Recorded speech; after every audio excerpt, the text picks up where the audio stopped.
नमस्कार, आपके साथ मैं हूं सईद अंसारी और आप देख रहे हैं चुनाव आज तक। छत्तीसगढ़ में बीजेपी के वरिष्ठ नेता 5 बार सांसद रहे नंद कुमार साय ने कांग्रेस का दामन थाम लिया, बीजेपी छोड़ दी। साय ने रविवार को ही गंभीर आरोप लगाते हुए बीजेपी से इस्तीफा दिया। माना जा रहा है कि छत्तीसगढ़ में इसी वर्ष होने वाले विधानसभा चुनाव से पहले बीजेपी को ये एक बहुत बड़ा झटका है साय का कांग्रेस में जाना। नंद कुमार साय 4 दशक से अधिक समय से बीजेपी से जुड़े हुए थे। उन्हें पीएम नरेंद्र मोदी का बेहद करीबी माना जाता था। 32% आदिवासी आबादी वाले छत्तीसगढ़ में विधानसभा की 90 में से 29 सीटें आदिवासियों के लिए आरक्षित हैं। पिछले विधानसभा चुनाव में बीजेपी 14 सीटों पर सिमट गई थी। ऐसे में बीजेपी के सबसे वरिष्ठ आदिवासी नेता नंद कुमार साय के पार्टी छोड़ने और कांग्रेस पार्टी में शामिल होने के निर्णय ने छत्तीसगढ़ की राजनीति को गरमा दिया। नंद कुमार साय को स्वयं मुख्यमंत्री भूपेश बघेल ने कांग्रेस की सदस्यता दिलाई और इसके बाद उन्होंने ट्वीट किया, जुड़ा हाथ से हाथ, मिला आपका साथ, भरोसे के साथ जारी है आदिवासी हित की बात। स्वागत, अभिनंदन डॉक्टर नंद कुमार साय जी। हाथ से हाथ जोड़ो जारी है। इससे पहले नंद कुमार साय ने अपने इस्तीफे में आरोप लगाया था कि बीजेपी नेता ही झूठे आरोप लगाकर उनकी छवि खराब करने का प्रयास कर रहे हैं। छत्तीसगढ़ की राजनीति का बड़ा आदिवासी चेहरा माने जाने वाले नंद कुमार साय 3 बार विधायक रहे, 5 बार सांसद रहे। नंद कुमार साय साल 1977 में पहली बार अविभाजित मध्य प्रदेश की विधानसभा के लिए चुने गए। 1985 में वो फिर से विधायक चुने गए। मध्य प्रदेश विधानसभा में उन्हें बीजेपी विधायक दल का उपनेता बनाया गया। 1989 में नंद कुमार साय ने लोकसभा का चुनाव लड़ा और पहली बार वो संसद पहुंचे। 96 में जब वो दोबारा सांसद बने तो उन्हें बीजेपी की संसदीय दल का संयोजक भी बनाया गया।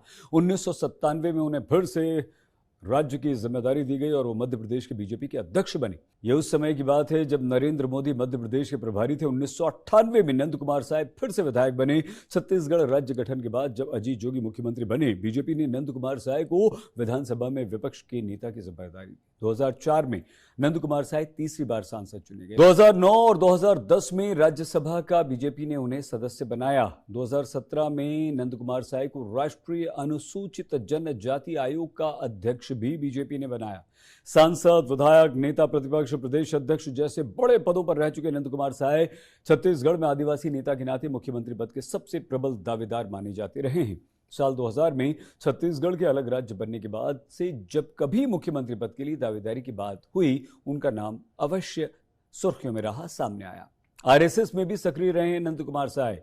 देश के उन थोड़े से आदिवासी नेताओं में हैं जो संस्कृत भाषा के प्रेमी और विद्वान के तौर पर भी जाने जाते हैं।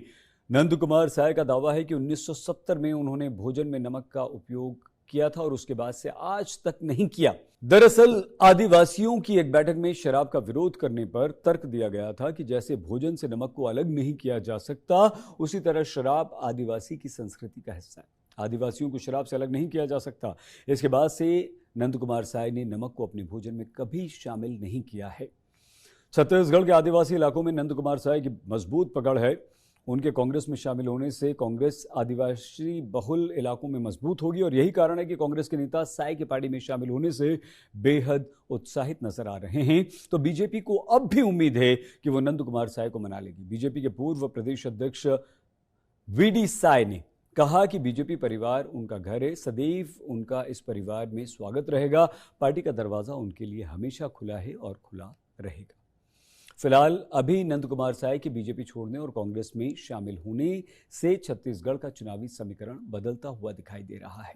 तो चुनाव से जुड़े ऐसे दिलचस्प विश्लेषण के लिए आप देखते रहिए चुनाव आज तक। आप प्लीज अपना बहुत ख्याल रखिएगा और हमारा चैनल सब्सक्राइब करना मत भूलिएगा। नमस्कार।